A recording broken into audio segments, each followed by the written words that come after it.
Greetings, fellow detectives. Wizard Kitten 774 here, bringing you the next video in our walkthrough for Nancy Drew Curse of Blackmoor Manor. We have just finished exploring Jane's room, so we should go continue to explore the rest of Blackmoor Manor here.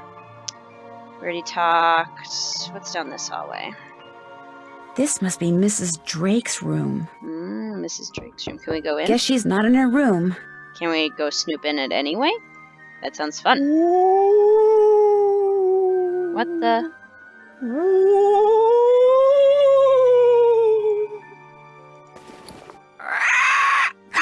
Oh, it's just a parrot. Scared ya? No, you didn't. Did you?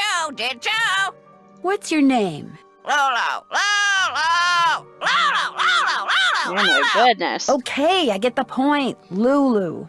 Loulou. Do you by any chance know Latin?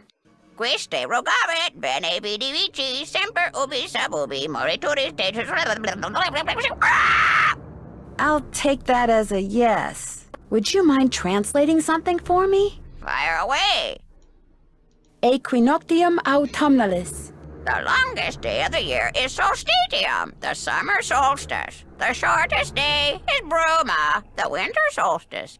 Equinoctium vernum is a spring equinox. Equinoctium autumnalis is a fall equinox. Day equals night. Loulou's always right. Bye, bird. Bye, bird. You're a smart bird. What's this? I need the key. Didn't I find a key at the top of the stairs? Is this the right key? Oops. And the winner is Loulou. I need the key. So this is not the key? I need the key. But what is Polly this? is a stupid bird. Polly is a Okay, stupid bird. Loulou, shush. Felicity, the door. Goodbye, bird. You're loud. Oop, phone. There goes my cell phone. Hello? Hi, Nancy. It's Mrs. Petrov. How is everything? Have you seen Linda yet? Literally speaking, no, but I did talk to her. Not that she told me anything. I'm just about at my wit's end. I've never known her to act like this. The last doctor that examined her said that aside from a little dry skin, which is not unusual for her, she was perfectly fine. Why is she hiding behind that curtain? I have no idea. When I was out there last week, I got fed up and pulled the curtain back. She threw a fit, but otherwise she looked absolutely normal. A little pale, perhaps, but who wouldn't be pale, cooped up like that? Something has changed her. Something in that house. Hugh is just as bewildered and upset by her behavior as I am. Please get to the bottom of this, Nancy. You're our last hope. Where is Hugh? He was called to Rome. As a diplomat, he's always being called out of the country without warning and without any say in the matter. He'd much rather be there with Linda, although What? it's just that Hugh said it hasn't been very easy for him to talk to her lately. Whenever he calls, which is at least once a day, Linda always seems to fly off the handle for no reason, which doesn't make sense. Linda has always been extremely level-headed and even-tempered. She never gets angry. At least she didn't used to. Who exactly is Mrs. Drake? She's Hugh's aunt. She's taken care of Blackmoor Manor ever since her brother died. He was Hugh's father. She's a bit of a character. In what way? The way she spends all her time in that conservatory, slouching around, trowel in hand, murmuring to herself. You'd think she was burying something. Or somebody. Goodbye, Mrs. Petrov. Goodbye, Nancy. Oh, one more thing. My niece is on call and her husband's out of town, and I told her I'd go over there and babysit if she had to work. So if you call and I don't answer, that's why. Bye. Interesting. So Linda is experiencing some personality changes, which is... I can't leave Blackmoor yet. Well, yeah, we're not going outside after our welcome. But the personality changes are supposed to be associated with lycanthropy. Creepy. So, what do we got? This is the Great Hall, it looks like. Is this a game? It stopped working. No, it's a broken game. With a creepy puppet. What else? This must be Brigitte.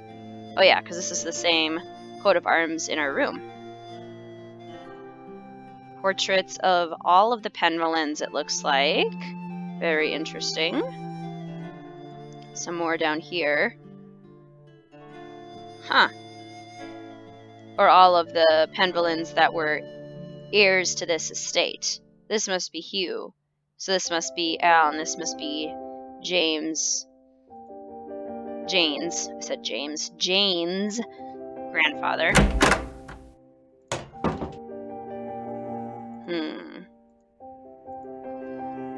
In recognition of Brigitte Penvillin. This must be the one that liked cricket.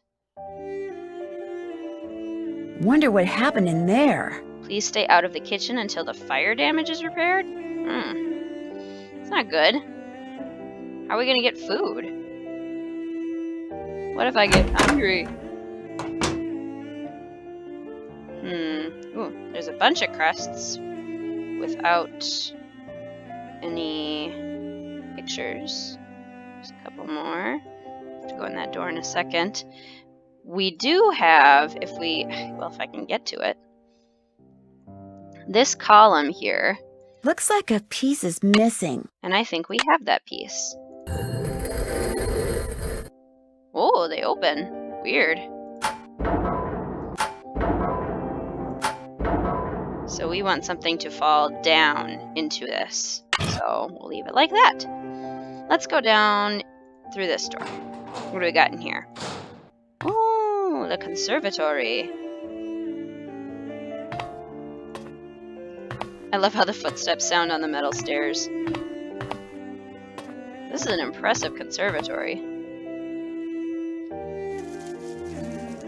Pretty. I bet it's super humid in here. Nice bench. What's this? Looks like John Penvillin may have developed some of the plants that are in here himself. Yeah, we learned about that when we were looking through Jane's family tree with her. This must be some kind of well, but where's the water? I don't know. Hello? Water. Can we get water here? Doesn't work. Probably because the well's empty. Interesting. I'll have to figure that out. What else? What else? Giant. A carnivorous plant. Cool. Giant carnivorous plant. Let's not tempt it. Could be dangerous. Messing with her plants is probably not a good idea. Can we mess with her prescription medications? Benzoline. Tablet every 6 hours as needed. May cause drowsiness. Yeah, allergy meds definitely can cause drowsiness. All settled in? Good. I'm happy that you're visiting Linda, but I know how much you teenagers like your televisions and loud stereos, so I must insist that you act respectfully and civilly while you stay with us. Since my nephew Hugh is away on business, I am in charge of this household, and if there's one thing I cannot stand, it's noise. Hugh's daughter Jane is staying with us and would very much like to meet you, but please try not to distract her. She has her studies and mustn't be disturbed during her lessons. Is anyone else staying here? We do not have any permanent house staff, if that's what you mean. The Penvillins have always been self-reliant. We get on quite well without being continuously mollycoddled by a squadron of insipid, gossiping ne'er-do-wells. Now, we do have 2 other house guests. Are Mr. Nigel Mukherjee, who is researching the Penvillin family history in the library, and Ethel Bossany, Jane's tutor. What is Jane studying? What every British schoolgirl needs to know. All of her schooling in the States has left her with, shall we say, a cultural deficit. She's in capable hands now.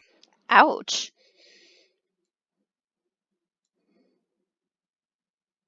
Do you know why Linda refuses to let anyone see her? I don't know, and the doctors don't know. No one seems to know anything. All I've been told is that Linda is unwell and that in her stead, I must look after matters. Now, please, I really do not have time to entertain you.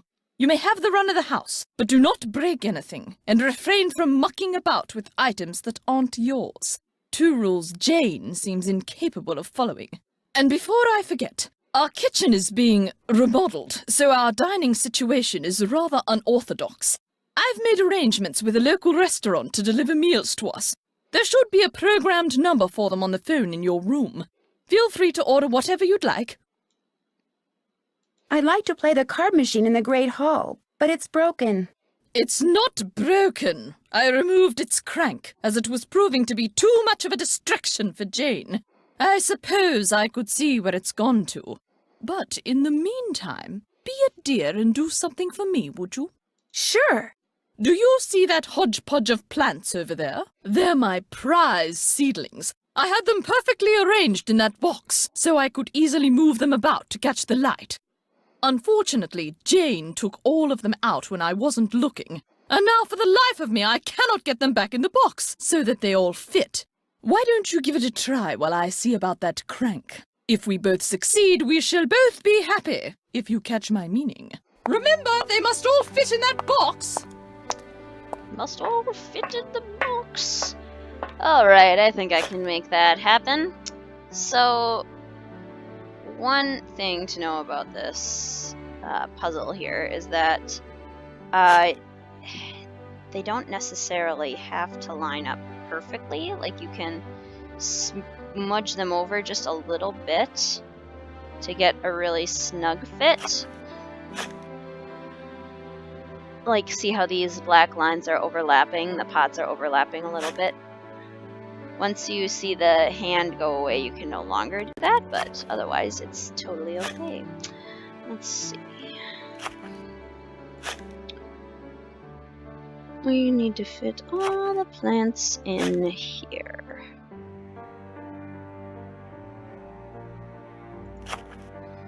Can this one fit here? No, that's too thick, too wide. Let's see, how about if we do this square one here, and then one of these in the middle. We could do that. And then perhaps this one. That one looks like it fits nicely there. And maybe that one there. Yeah, we're not doing too shabby.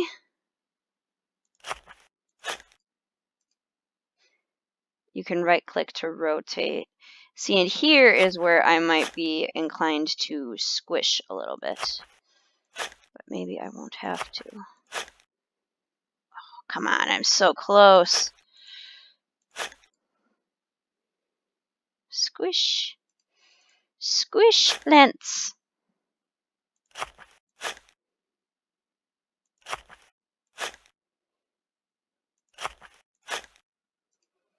And we squish that one.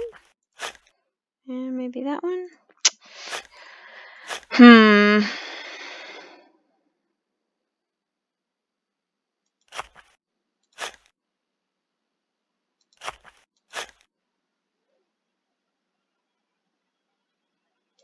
I'm trying to just barely squish that one in so I can fit another one of these in.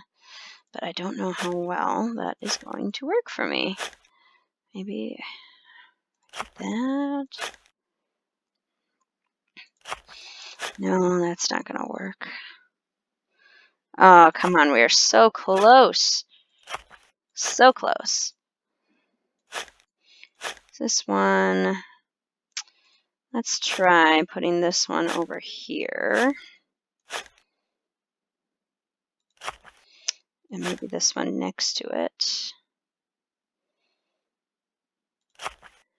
And then maybe we can do...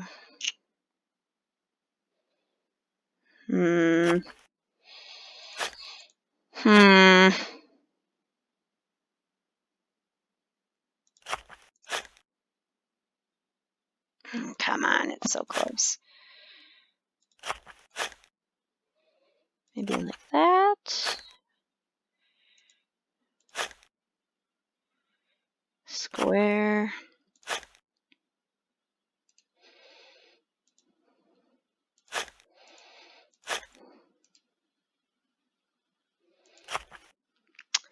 Very tricky. Very tricky indeed. A lot of the time, the way I solve this puzzle is by just squishing them in as much as possible.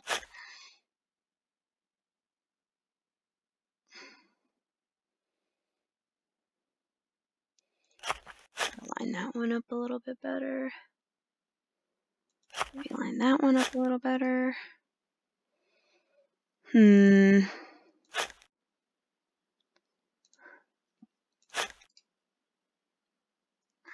if I squish this one in. And that square could go there.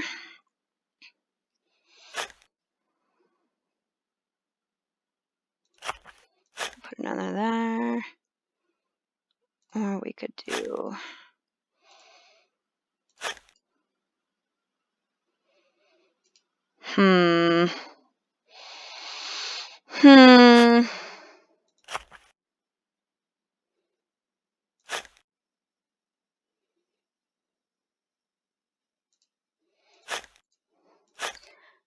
Eventually, I will make this work.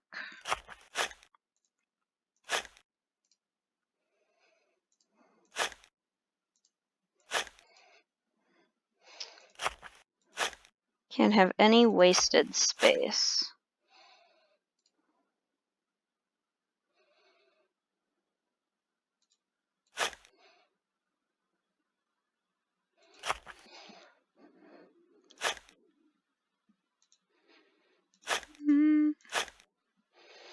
Big square.